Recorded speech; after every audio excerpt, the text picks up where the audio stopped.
Good morning. आज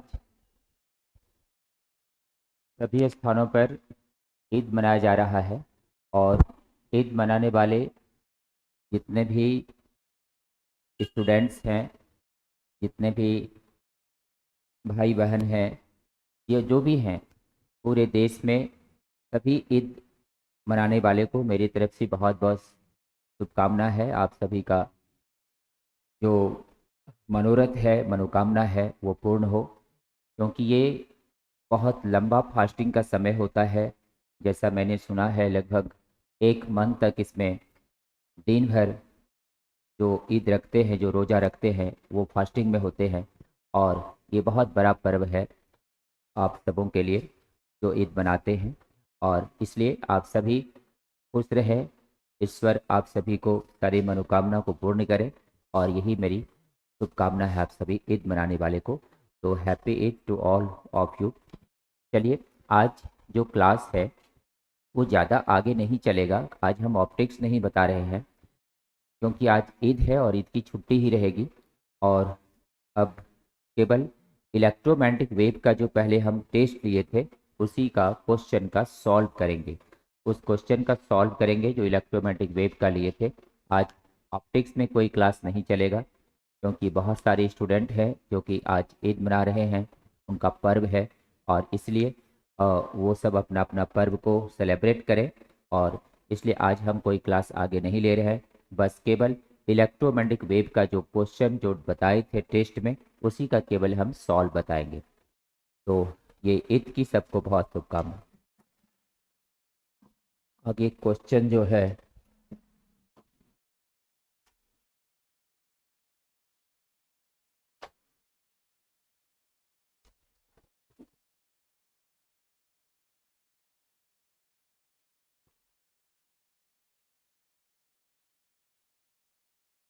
question इसमें नहीं है। क्वेश्चन आपको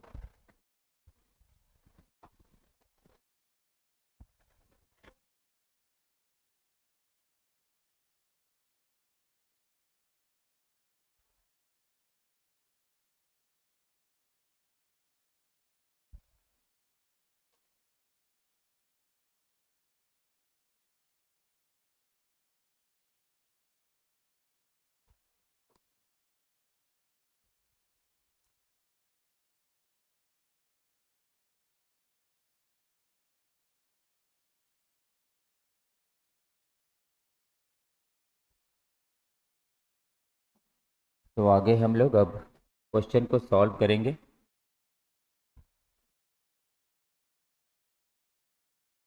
देखिए, क्वेश्चन अभी तो पास में इसमें निकला हुआ क्वेश्चन पेज में नहीं है, और इसमें जो क्वेश्चन प्रिंट है वही क्वेश्चन से हम आपको बता रहे हैं।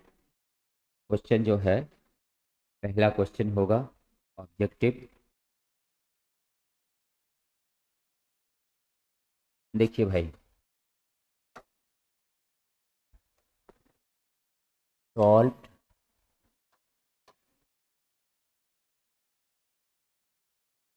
Solve question, solve question of test test exam electromagnetic wave. तो इलेक्ट्रोमैग्नेटिक वेव का जो टेस्ट लिए थे उसी का सॉल्व क्वेश्चन बता रहे हैं, और ये है क्वेश्चन नंबर 1। इसमें ज़्यादा कंफर्ट लगता है, पॉइंट ज़्यादा दिखेगा आप सबको। देखिए, फर्स्ट क्वेश्चन है, the frequency the frequency of electromagnetic wave is order of. The frequency of electromagnetic wave is order of. देखिए भाई, electromagnetic wave, the frequency of electromagnetic wave is order of. Electromagnetic wave में जो ultra violet wave है, इसमें जो ultra violet wave है, ultra violet wave, इसकी frequency क्या होगी, इसकी ऑर्डर क्या होगी, अब यही इसमें से पूछा गया है। इसमें से जो ऑप्शन है वो ए नंबर में है, 10⁻7, 10⁻7, और ये है हर्ज।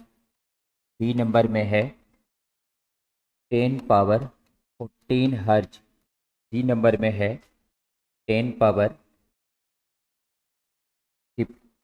हर्ज, 10⁻12 हर्ज, और यहाँ पे डी नंबर में है 10⁻15 हर्ज। यही क्वेश्चन है। अब इसमें हम लोगों को बताना है इसमें से कौन सा आंसर इसका सही है। देखिए, तो अल्ट्रा वायलेट वेव जो है, इसका आंसर अगर हम लोग अब देंगे तो अल्ट्रा वायलेट वेव जो है, अल्ट्रा वायलेट वेव का जो फ्रीक्वेंसी होता है, ये होता है फ्रीक्वेंसी यहाँ पर 8 इंटू 10⁻14 हर्ज से लेकर 8 इंटू 10⁻16 हर्ज। तो अगर आप ये कुछ चीज़ों को याद किए हैं जो क्लास में बताए हैं, अगर ये याद है तो पकड़ा जाएगा। 10⁻7 साफ है, नहीं होगा। 10⁻14 नहीं होगा। 12 नहीं होगा, साफ है, क्या होगा? 15 होगा। इसका जो सही आंसर है वो डी नंबर होगा। तो इसका एक नंबर का आंसर जो है वो डी नंबर होगा। अब क्वेश्चन नंबर 2 पर चलते हैं। देखिए क्वेश्चन नंबर 2 क्या कहता है। क्वेश्चन नंबर 2, क्वेश्चन नंबर 2 में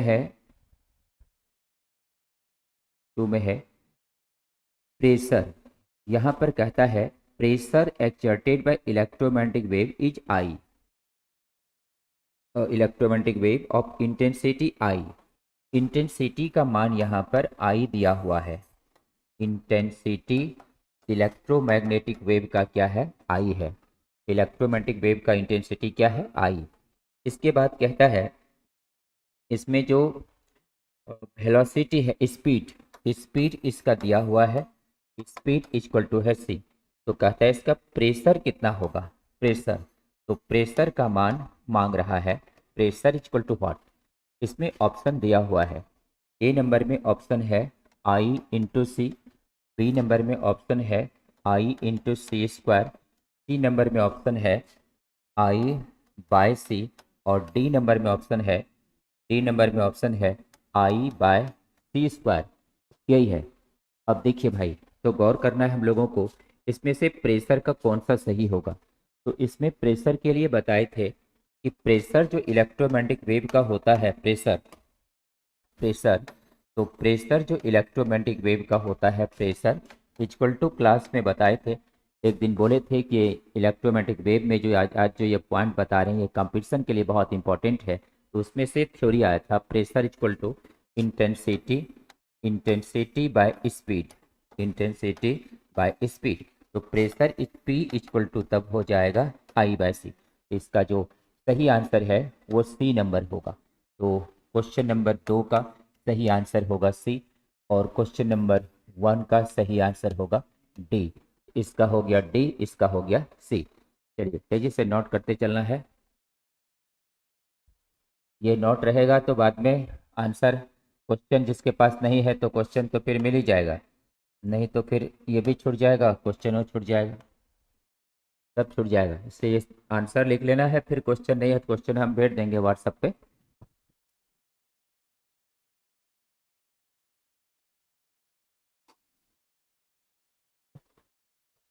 अगला क्वेश्चन है next number 3 number. Question number 3, question number 3 में कहता है,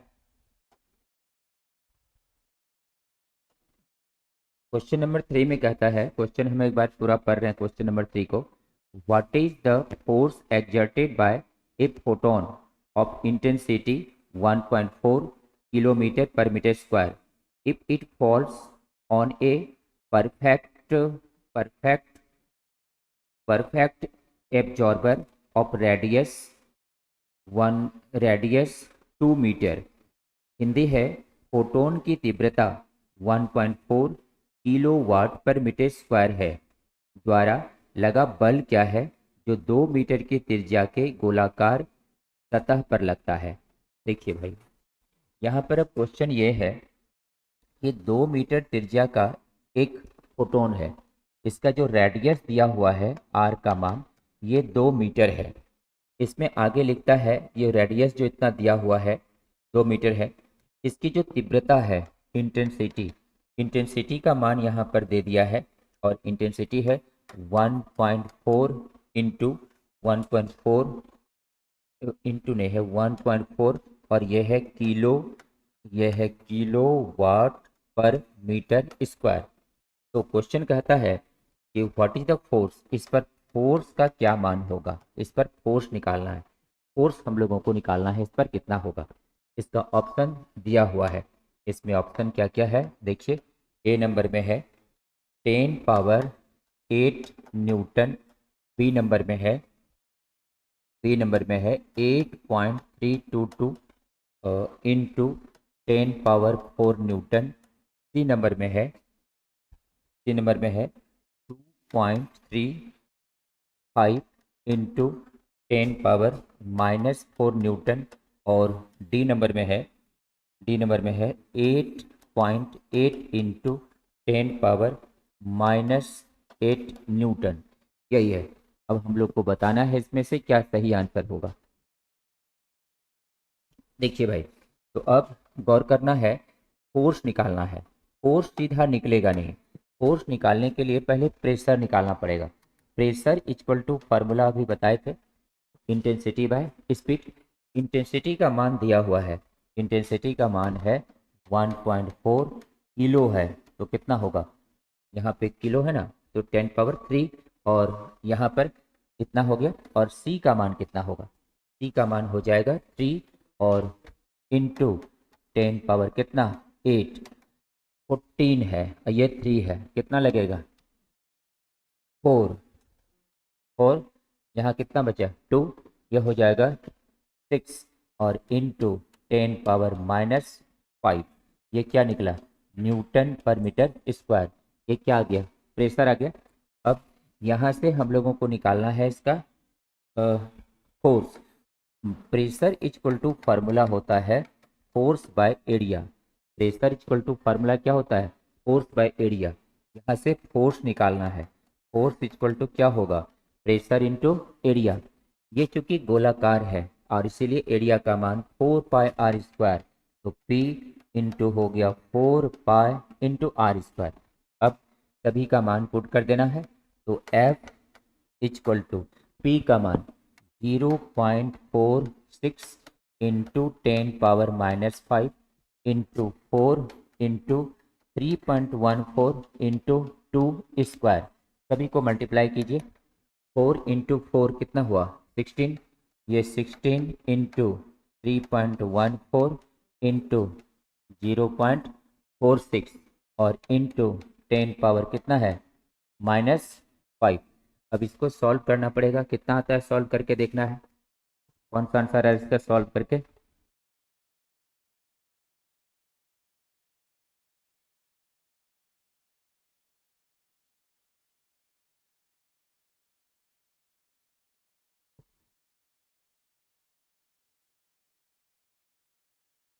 देखिए भाई, आपस में आप सभी गप नहीं कीजिए, नोट कीजिए, इसको सॉल्व कीजिए, कितना आ रहा है।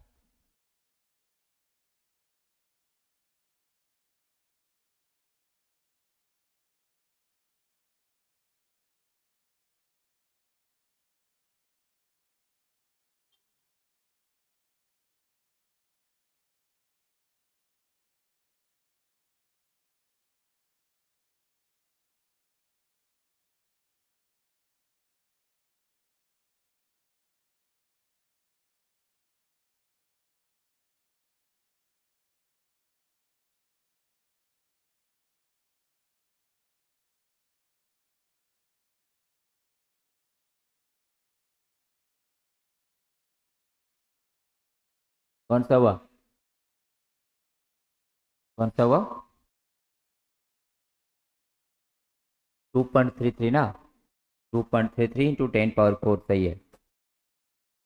देखिए भाई, इसको सॉल्व कीजिए, इसका आंसर आएगा सी नंबर और ये होगा 2.35 इंटू 10 पावर -4 न्यूटन।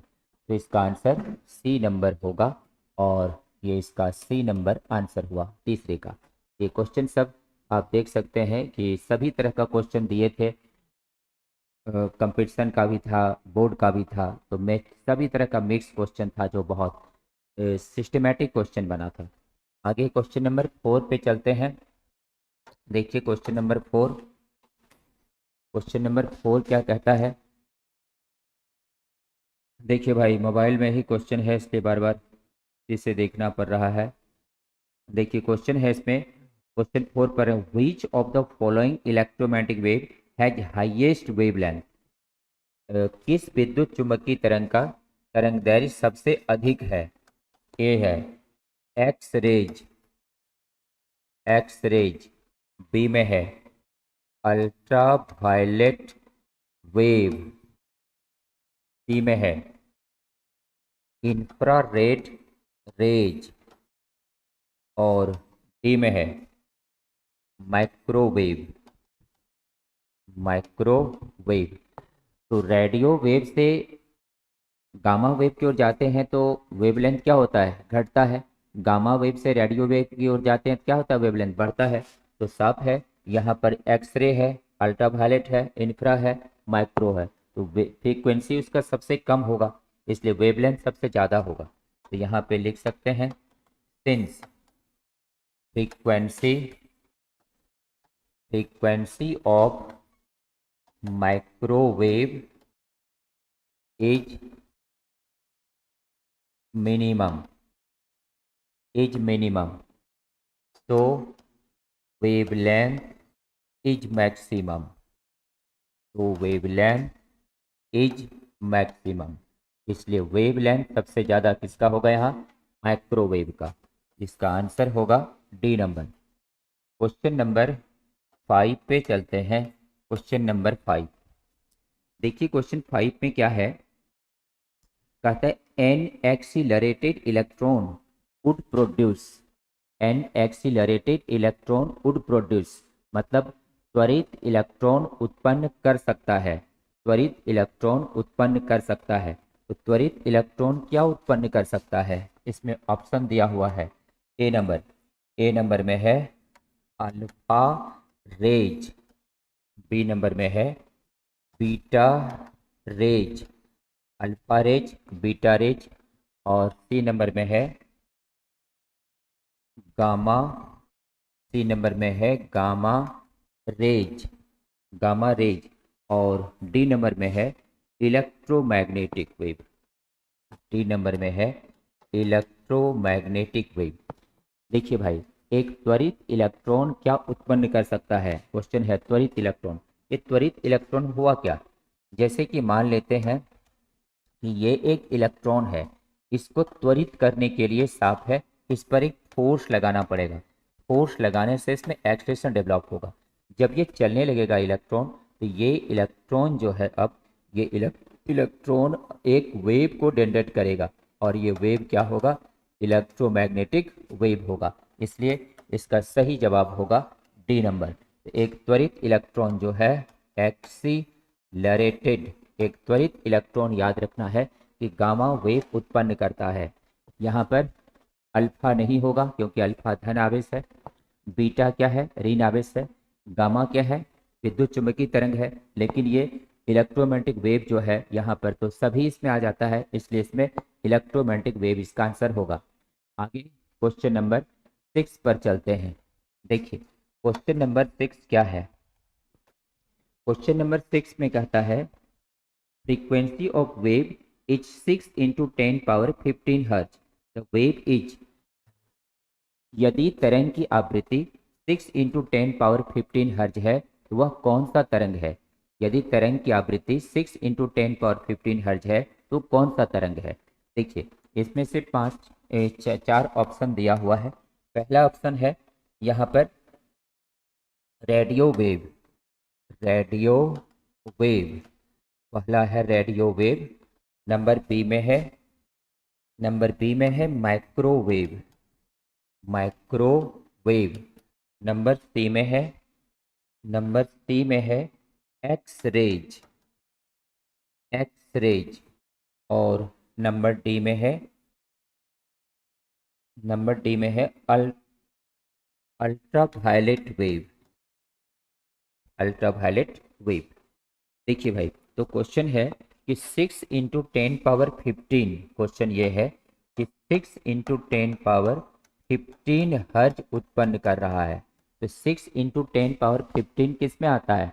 अल्ट्रावायलेट में, क्योंकि एक्स रे का कहाँ से कहाँ जाता है? 16 से लेकर 19 तक।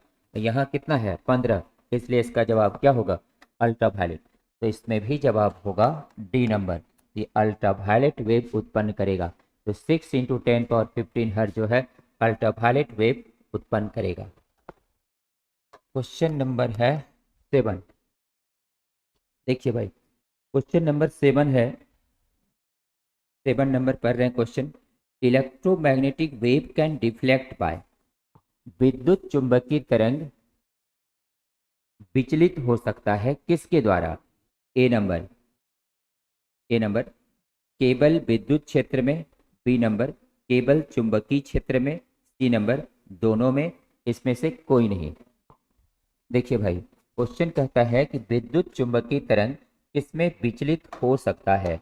ए number only in electric field, B number only in magnetic field, C number both दोनों में विचलित हो सकता है, डी नंबर नन कोई नहीं। तो क्या जवाब होगा? है इसका जवाब होगा डी नंबर, क्योंकि विद्युत चुंबकीय तरंग जो है ये एक ऐसा तरंग है जो कि कभी हमेशा इसमें विद्युतीय और चुंबकीय दोनों गुण पाया जाता है। जब इसमें दोनों ही गुण पाया जाता है तो स्पष्ट है कि ये कभी भी विचलित जो है किसी विद्युत क्षेत्र या चुंबकीय क्षेत्र में नहीं होगा। ये है विद्युत क्षेत्र, ये है चुंबकीय क्षेत्र। इलेक्ट्रोमैग्नेटिक वेव चल रहा है, तो ये इस ताप है न तो इलेक्ट्रिक फील्ड में विचलित होगा क्योंकि इसमें आवेश तो है नहीं, न मैग्नेटिक फील्ड में होगा, इसमें आवेश तो है नहीं, दोनों में किसी में नहीं होगा, इसमें साफ है। जवाब क्या होगा? नन। तो विद्युत चुंबकीय तरंग ना तो विद्युत क्षेत्र में विचलित होता है ना ही चुंबकीय क्षेत्र में। क्वेश्चन नंबर है 8। 8 नंबर पर ध्यान देना है, 8 नंबर पर ध्यान देना है।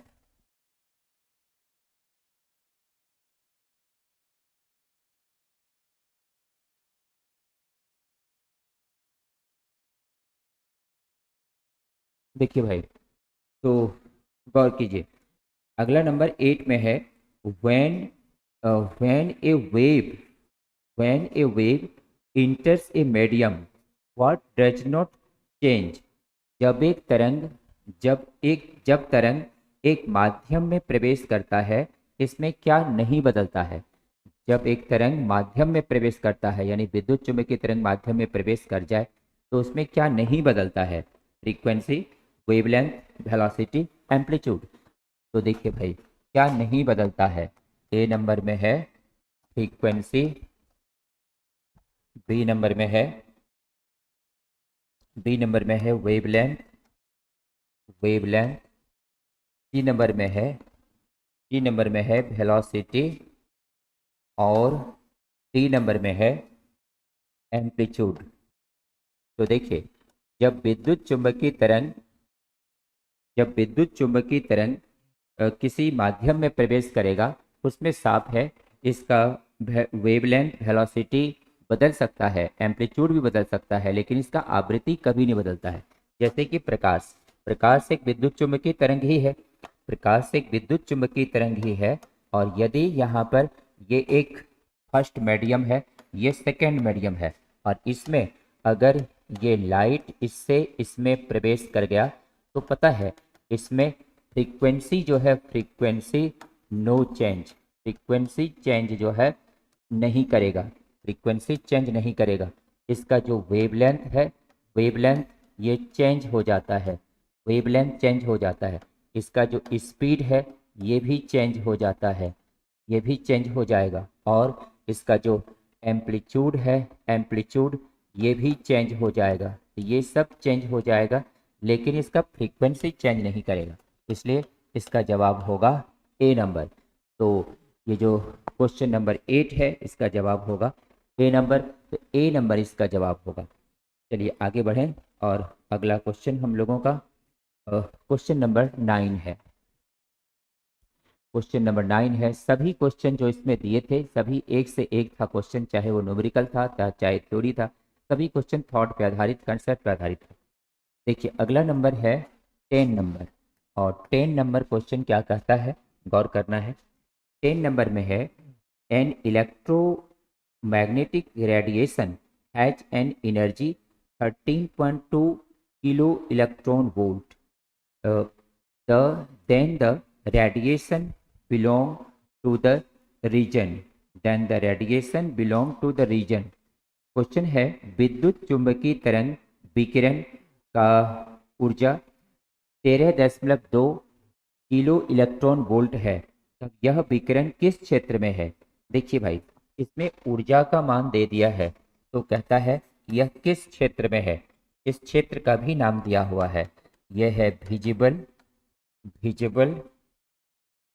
लाइट, ये है विजिबल लाइट। बी नंबर में है अल्ट्रावायलेट, सी नंबर में है इंफ्रारेड, और डी नंबर में है एक्स रेज, यही है। देखिए तो यहाँ पर हम लोगों को दिया हुआ है एनर्जी, और एनर्जी दिया हुआ है, तो यहाँ से हम लोग ऐसा करते हैं क्या, हाँ क्वेश्चन नंबर 8 9 नहीं हुआ, वो 9 ये तो है, ये 9 नंबर ही है, क्वेश्चन नंबर 9। देखिए भाई, तो क्वेश्चन नंबर 9 है ये, तो यहाँ पर अब गौर करना है। इसमें हम लोगों को बताना है, एक बार क्वेश्चन फिर से पढ़ दे रहे हैं। क्वेश्चन नंबर 9 कहता है कि an electromagnetic radiation has an energy 13.2 kilo electron volt, then the radiation belong to the region. तो विद्युत चुंबकीय तरंग का जो ऊर्जा है वो दिया हुआ है, तो यहाँ पर एनर्जी का मान दे दिया है, और एनर्जी है, एनर्जी एनर्जी को यहाँ हम लोग यू से डिनोट करते हैं। Energy is denoted by you, ये है 13.2 किलो इलेक्ट्रॉन वोल्ट। तो कहता है इसमें से क्या होगा ये। तो देखिए इसका C का मान होता है 3 × 10⁸ मीटर पर सेकेंड। तो हम लोग इसमें ऐसा करते हैं, इसका निकाल लेते हैं कि कितना फ्रीक्वेंसी होगा, यानी वेवलेंथ क्या होगा। तो देखिए वेवलेंथ जब इसका हम लोग निकालते हैं ऐसे कंडीशन में, क्वेश्चन नंबर, इसमें फार्मूला बताए थे प्लैंक्स थ्योरी, और प्लैंक्स थ्योरी के आधार पे याद होगा, E इक्वल टू फार्मूला क्या होता है, एच न्यू। यहाँ पे न्यू का मान निकल जाएगा, E यहाँ पर हम लोग वहाँ लेते थे, लेकिन यहाँ पर एनर्जी को डिनोट किससे कर रहे हैं, U से, तो U इक्वल टू कितना होगा, एच न्यू। तो न्यू का मान हो जाएगा U/H। U का मान कितना है 13.2, ये है 13.2 इंटू किलो है, तो 10⁻³ इंटू इलेक्ट्रॉन वोल्ट में है, इलेक्ट्रॉन वोल्ट को जूल बनाना पड़ेगा, तो ये हो जाएगा 1.6 इंटू 10⁻−34, और डिवाइडेड बाय एच का मान 6.625 इंटू 10 पावर कितना, इसमें तो 19 होता है ना, इलेक्ट्रॉन वोल्ट को वोल्ट बना रहे हैं जी, 1.6 इंटू 10⁻−19, और ये कितना हो गया -34। अब इसको सॉल्व करके जरा देखना है इसका मान कितना आ रहा है। न्यू इक्वल टू ये हो जाएगा 13.2 इंटू 1.6, और इस बाय 6.625, यहाँ पे हो गया 37 कितना होगा 18, तो ये हो गया 10⁻18। इसको जरा मल्टीप्लाई करके देखना है कितना आता है सॉल्व करके।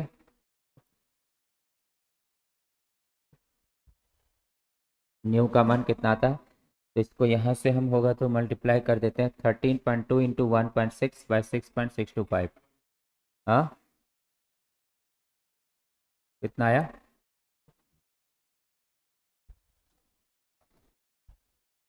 कितना रहे?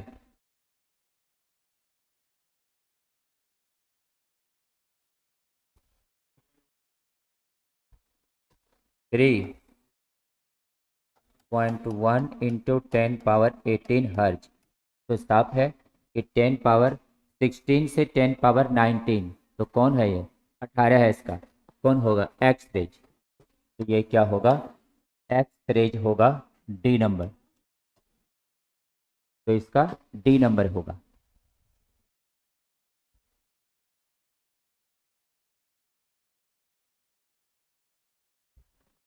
देखिए भाई, आगे अब क्वेश्चन है नंबर 10। नंबर 10 में है 10 नंबर। 10 नंबर है, कहता है which wavelength of the sun is use finally as an electric energy. कहता है सूर्य का कौन सा जो तरंगदैर्घ्य है वो विद्युत ऊर्जा को जरा रोकना, तो विद्युत ऊर्जा के लिए उपयोग होता है। देखिए, तो यहाँ पे इसमें ऑप्शन दिया हुआ है।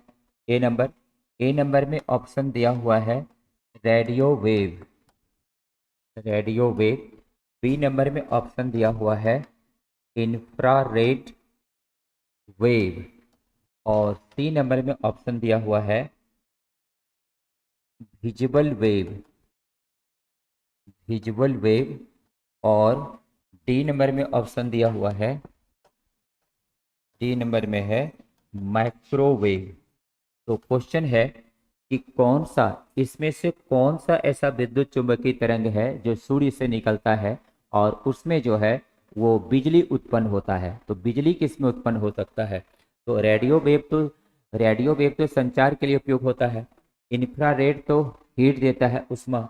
विजिबल वेव जो है ये तो प्रकाश है, और प्रकाश से ही आजकल पता होगा सोलर लाइट उत्पन्न होता है, बिजली उत्पन्न होता है। और ये माइक्रोवेव तो राडार में होता है, संचार में ये भी। तो इसका सही जवाब होगा यहाँ पर विजिबल वेव। तो यहाँ कह सकते हैं इसका सही जवाब सी नंबर होगा। Visible wave. Wave is light and it is useful to and it is useful to produce electricity and it is useful to produce electricity। तो विजिबल वेव प्रकाश है और इसके द्वारा ही बिजली उत्पन्न होता है। देखिए भाई, क्वेश्चन नंबर अब आगे है 11। 11 नंबर क्वेश्चन। 11 नंबर क्वेश्चन क्या है? ध्यान देना है। 11 नंबर क्वेश्चन। 11 नंबर क्वेश्चन में कहता है the velocity of electromagnetic wave is 3 into 10 power 8 metre per second. The frequency for wavelength 150 metre is. विद्युत चुंबकीय तरंग का वेग 3 × 10⁻8 मीटर प्रति सेकेंड है। यदि तरंगदैर्घ्य 150 मीटर है तो आवृत्ति है। देखिए भाई, तो यहाँ पर ऑप्शन दिया हुआ है। ऑप्शन इसमें दिया हुआ है, यह है 45 मेगा हर्ज। बी नंबर में है 2 मेगा हर्ज। सी नंबर में है 20 किलो हर्ज। और डी नंबर में है 2 किलो हर्ज। यही है। इसमें से वेग का मान और तरंगदैर्घ्य का मान दे दिया है। तो यहाँ पर दिया हुआ है स्पीड का मान 3 × 10⁻8 मीटर पर सेकेंड और वेवलेंथ का मान दिया हुआ है 150 मीटर। तो यहाँ से हम लोग फार्मूला तो पढ़े ही हैं, C इक्वल टू क्या होता है? New lambda. तो C इक्वल टू होता है न्यू लेमडा। तो न्यू इक्वल टू क्या होगा? C/λ। C का मान कितना दिया हुआ है? यह है 3 × 10⁻8 और लेमडा का मान कितना दिया हुआ है? 150। 150 यह हो जाएगा 300/150 और इंटू हो गया 10 पावर 6। तो 2 × 10 पावर 6 हर्ज। 2 × 10 पावर 6 हर्ज। तो न्यू का मान हो जाएगा 2 मेगा हर्ज। तो 2 मेगा हर्ज इसका आंसर बी नंबर होगा। तो इसका आंसर 11 का बी नंबर होगा। आगे है क्वेश्चन नंबर 12 नंबर क्वेश्चन है, ozone layer blocks the radiation of wavelength. Ozone layer blocks the radiation of wavelength. देखिए भाई, ozone layer blocks the radiation of wavelength. Ozone layer जो है कितनी रेडिएशन ऑफ वेवलेंथ को ब्लॉक करता है। इसमें आपका ऑप्शन दिया हुआ है, ये है 3 इंटू, यहाँ पे है इस तरह से लिखा हुआ है, जिस तरह से लिखा हुआ है ऐसे लिख दे रहे हैं। इसमें लिखा हुआ है more than more than 3 into 10⁻⁻7 metre. B number में है इक्वल टू 3 इंटू 10⁻⁻7 मीटर, और less than, C number than less than 3 into 10⁻⁻7 metre, और डी नंबर में है ऑल ऑफ दिज, यही दिया हुआ है। डी नंबर में क्या है, ऑल ऑफ दिज दिया हुआ है। देखिए भाई, अब गौर कीजिए यहाँ पर, देखिए यहाँ पर गौर करना है, ये जो वेवलेंथ है, वेवलेंथ फॉर अल्ट्रावायलेट वेव, ये है 6 इंटू 10⁻⁻10 मीटर टू, ये है 4 इंटू 10⁻⁻4 मीटर। तो इसके बीच है, तो साफ पता चलता है ये भी इसके बीच आ रहा है, ये भी इसके बीच आ रहा है, ये भी इसके बीच आ रहा है, इसलिए इसका जवाब क्या होगा, ऑल ऑफ दिज। तो इसमें क्वेश्चन होगा इसका आंसर ऑल ऑफ दिज, क्योंकि इसके बीच ये तीनों का तीनों आ रहा है। इसमें ए भी आ रहा है इसके बीच, बी भी आ रहा है और सी भी आ रहा है, ये तीनों इसके बीच आ रहा है, इसलिए इसका आंसर ऑल ऑफ दिज होगा। देखिए अगला क्वेश्चन क्या कहता है, अगला क्वेश्चन है क्वेश्चन नंबर 13। क्वेश्चन नंबर 13 में है, क्वेश्चन 13 कहता है, what is the cause of green house effect. Green house effect का मतलब है कि ग्रीन हाउस प्रभाव उसे कहते हैं जबकि दिन में पृथ्वी सूरज के धूप से तप जाती है और रात में वही तपी हुई उष्मा ऊपर निकलता है, तो वातावरण गर्म हो जाता है। इसमें जो उष्मा ऊपर निकला, उष्मा तो विद्युत चुंबकीय तरंग में किसमें गर्म करने की शक्ति होती है, अवरक्त तरंग में, इंफ्रारेड में। तो यहाँ पे देखिए क्या क्या ऑप्शन दिया हुआ है। इसमें ऑप्शन दिया हुआ है आपको, इसमें ऑप्शन दिया हुआ है इंफ्रारेड रेज। बी नंबर में है, आपका अल्ट्रावायलेट रेज। सी नंबर में है एक्स रेज, और डी नंबर में है रेडियो वेव। तो देखिए भाई, तो ग्रीन हाउस इफेक्ट उत्पन्न करने का मुख्य कारण है इंफ्रारेड वेव, जो कि हीट देता है। तो यहाँ पर हम लोग लिख सकते हैं आंसर में, इसका आंसर हो जाएगा ए नंबर। तो यहाँ पे कह सकते हैं green house effect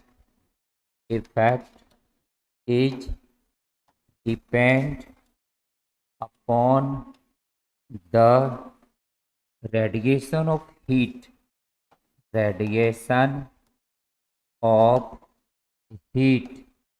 which is generated by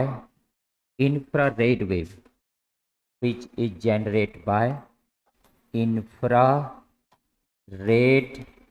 wave, इसका हिंदी है ग्रीन हाउस प्रभाव उष्मा का विकिरण करता है, उष्मा का विकिरण होता है। ग्रीन हाउस प्रभाव उष्मा के विकिरण पर निर्भर करता है जो अवरक्त तरंगों द्वारा उत्पन्न होता है। ग्रीन हाउस प्रभाव उष्मा के विकिरण पर निर्भर करता है जो अवरक्त तरंगों द्वारा उत्पन्न होता है, इसलिए इसमें जवाब इंफ्रारेड होगा। अगला क्वेश्चन है नंबर 14। 14 नंबर क्वेश्चन देखिए। 14 नंबर क्वेश्चन में है यहाँ पर। 14 नंबर क्वेश्चन कह रहा है, 14 नंबर क्वेश्चन लाइव क्लास है, थोड़ा सा रुकिए ना, अभी नहीं आ पाएंगे उधर। देखिए तो यहाँ पर आगे है इस जगह। अब 14 नंबर क्वेश्चन है, देखिए 14 नंबर क्वेश्चन कहता है light can travel in vacuum due to. प्रकाश जो है निर्वात में भी गमन कर सकता है, किसके कारण? प्रकाश निर्वात में भी गमन कर सकता है, किसके कारण? तो यहाँ पर देना है, इसमें ऑप्शन देखिए भाई क्या क्या है।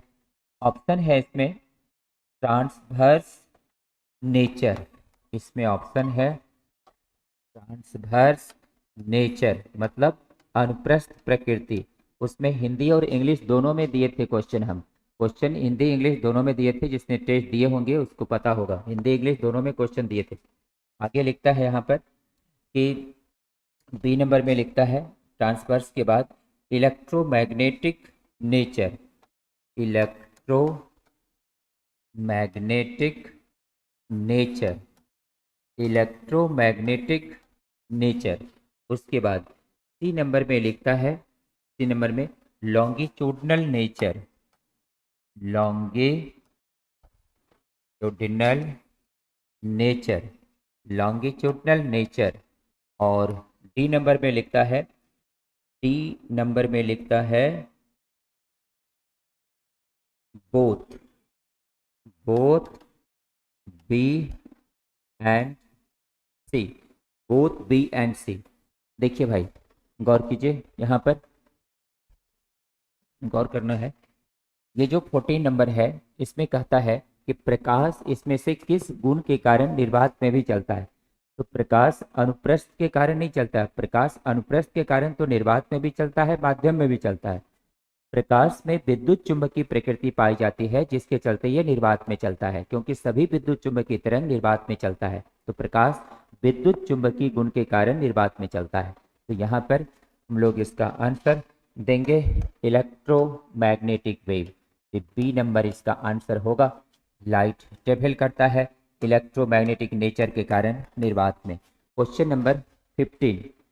15 नंबर क्वेश्चन है, देखिए सोचे थे जल्दी हो जाएगा लेकिन समय उतना ही लग गया।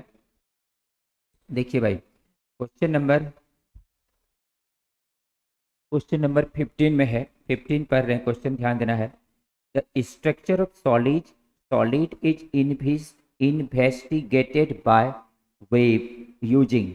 ठोस पदार्थ के संरचना का अध्ययन किससे होता है? ठोस पदार्थ के संरचना का अध्ययन किससे होता है? ठोस पदार्थ के संरचना का अध्ययन किससे होता है? इसमें 4 नाम दिया हुआ है। ए नंबर में ऑप्शन है, ए नंबर में ऑप्शन है, ए नंबर में cosmic rays, cosmic rays. B number में ऑप्शन है x rays, x rays. C number में ऑप्शन है गामा रेज, गामा रेज। और डी नंबर में ऑप्शन है इंफ्रारेड वेव, इंफ्रारेड वेव। तो देखिए भाई, तो क्वेश्चन है ठोस पदार्थ के संरचना का। तो देखिए इसमें से अगर हम पहला नंबर को देखें कॉस्मिक रेज, तो कॉस्मिक रेज तो पृथ्वी के तपने से जो ऊष्मा उत्पन्न होती है, जो वातावरण गर्म हो जाता है, ग्रीन हाउस इफेक्ट, वो कॉस्मिक रेज वहाँ जनरेट करता है। एक्स रेज, एक्स रेज ऐसा है जो कि धातु को पार नहीं कर पाता है, यानी कि धातु की पहचान एक्स रे से हो सकती है। गामा वेव, गामा वेव तो धातु को छेद करके पार हो जाता है। इंफ्रारेड, इंफ्रारेड तो वही गर्म करता है, इसलिए इसका जवाब एक्स रेज होगा। तो यहाँ पर इसका सही जवाब होगा एक्स रेज।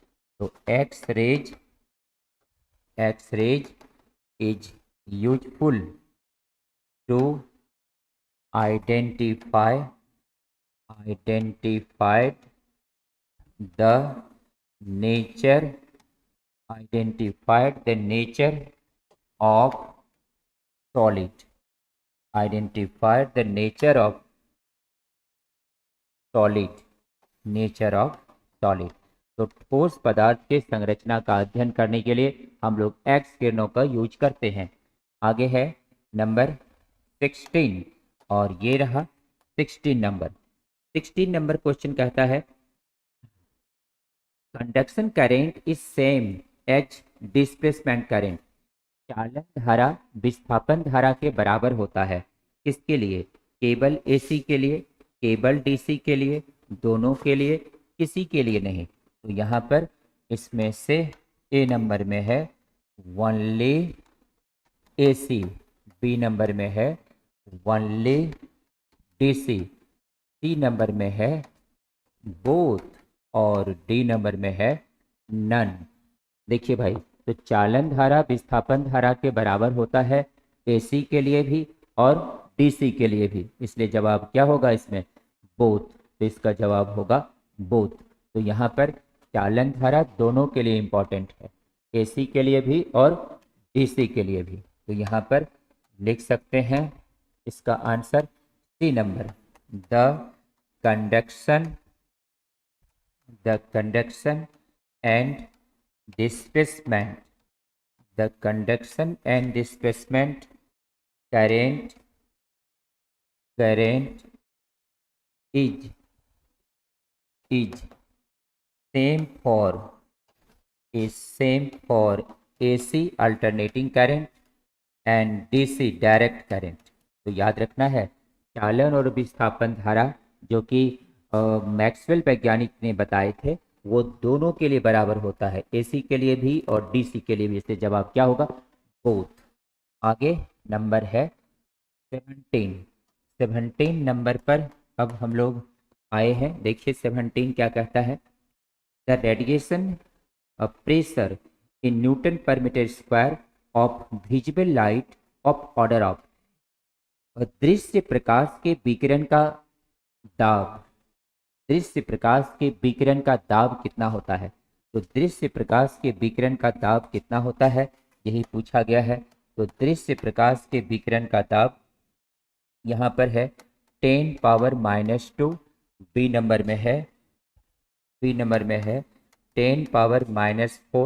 और सी नंबर में है 10⁻�6 और डी नंबर में है 10⁻�8। तो देखिए, तो ये जो विकिरण का दाब होता है ये 10⁻�6 के बराबर होता है। प्रेशर इक्वल टू फार्मूला पीछे पड़े ही है, इंटेंसिटी बाय सी, और इसका value 10⁻�6 Newton per metre square होता है। तो इसका सही जवाब होगा सी नंबर। आगे क्वेश्चन नंबर 18 है और 18 नंबर क्वेश्चन क्या है? 18 नंबर में कहता है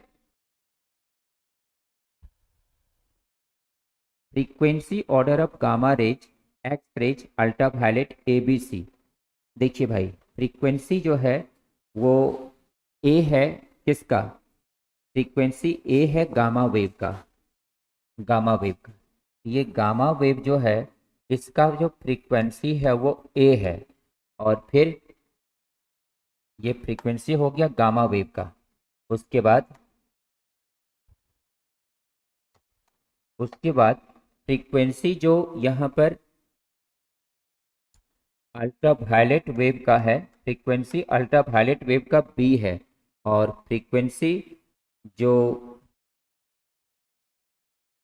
एक्स रेज का बी है, एक्स रेज का बी है, और यहाँ पर और जो फ्रीक्वेंसी है ये अल्ट्रावायलेट का सी है। एक बार क्वेश्चन को फिर से पढ़ रहे हैं। देखिए क्वेश्चन है एक्स किरणों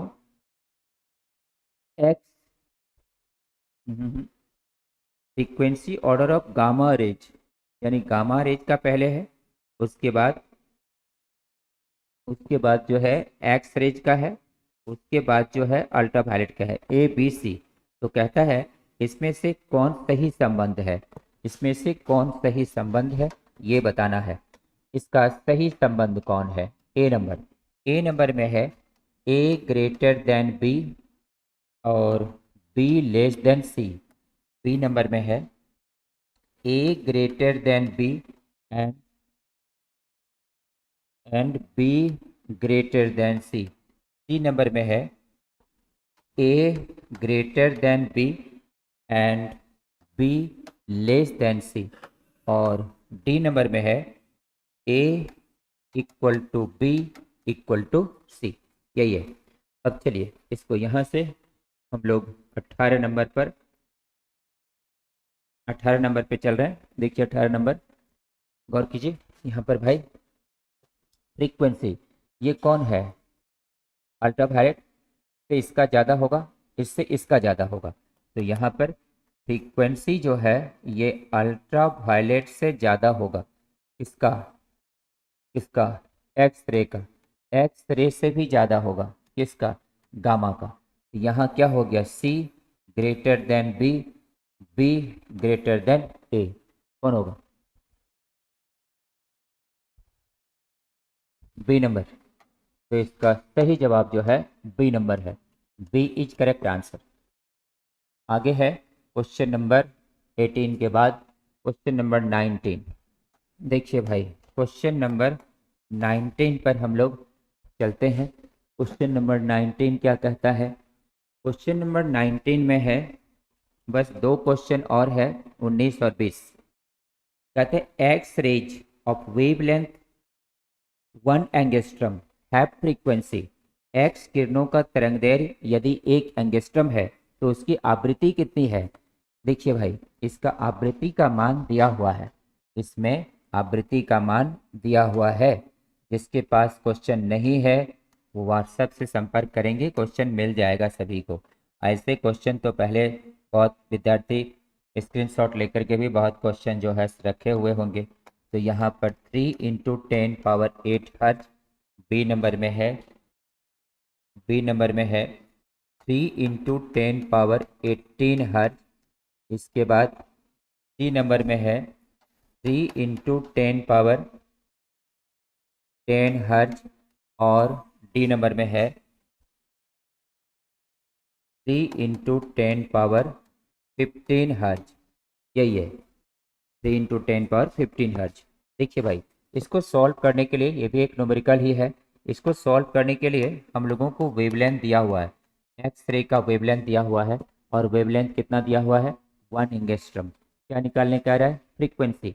तो फ्रीक्वेंसी इक्वल टू फार्मूला होता है, since C equal to formula होता है न्यू लैम्डा, तो न्यू इक्वल टू क्या होगा? C by lambda. तो C equal to nu lambda, तो न्यू इक्वल टू क्या होगा? C by lambda. सी का मान है 3 × 10⁸ और ये है 1 एंगस्ट्रम को क्या लिखेंगे? 10⁻−10। इसको सॉल्व करेंगे तो 3 × 10⁻18 और ये क्या हुआ? हर्ज। कौन सा हुआ? B number. तो 19 का बी नंबर। और अब लास्ट क्वेश्चन है, क्वेश्चन नंबर है 20 नंबर क्वेश्चन कहता है, 20 नंबर कहता है infrared radiation was discovered by in 1800। अवरक्त तरंगों का खोज 1800 में किसने किया? अवरक्त तरंगों का खोज 1800 में किसने किया? ए नंबर में है विलियम वोलास्टन। विलियम वोलास्टन। बी नंबर में है विलियम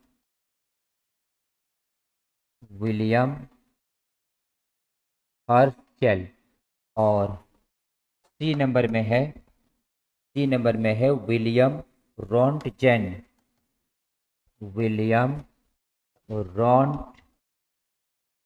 रोंटजेन। विलियम रोंटजेन। और डी नंबर में है थॉमस यंग। तो देखिए भाई क्लास में पहले बताए थे कि ये जो इंफ्रारेड तरंग है उसका खोज किया था किसने? विलियम हर्शेल ने। तो इंफ्रारेड का खोज किया था विलियम हर्शेल ने। और इस सही जवाब बी नंबर होगा। अब देखिए कॉपी जांच में, अब मान लीजिए कॉपी जांच में अगर कंप्यूटर में अगर उसमें दे दिया इसका आंसर सी नंबर दे दिया। सपोज अगर जांच हुआ इसमें जितना विद्यार्थी एग्जाम दिया, तो कंप्यूटर तो सबका इसके लिए सी ही जांचा, तो उसमें तो बात बराबर हो गया, तो कहीं कोई दिक्कत तो हुआ नहीं। इसलिए ऐसा कभी कभी कोई कोई मिसप्रिंट होता है क्वेश्चन में, इसलिए उसके लिए सोचने की बात नहीं है, जो हुआ वो सबके लिए हुआ है। इसलिए सही जवाब आपको क्लास में पहले ही बताते, आपको हमेशा सही जवाब चुनना चाहिए। और इसका सही जवाब विलियम हास्टन होगा, जो 1800 में अवरक्त तरंगों का खोज किया। और जो है पराबैंगनी का खोज विलियम राइटर ने किया था 1801 में। ये सारा बात सब पढ़ाया हुआ है। तो आज हम लोग यहाँ तक पहुँचे। आज ऑप्टिक्स का क्लास आज नहीं हुआ। आज जो है ये क्लास क्वेश्चन आपको सॉल्व करा दिए, अपना ठीक से इसको अपडेट कर लीजिए। क्वेश्चन अगर नहीं है तो क्वेश्चन संपर्क करना है, क्वेश्चन मिल जाएगा, और उसको एक जगह करके ठीक से रख देना है, इसका क्वेश्चन और जवाब। तो बाकी कल आगे ऑप्टिक्स पढ़ाएंगे, बहुत इंपॉर्टेंट थ्योरी कल होने वाला है, ध्यान दीजिए। थैंक यू, फिर मिलते हैं अगले क्लास में। थैंक यू, बहुत बहुत धन्यवाद।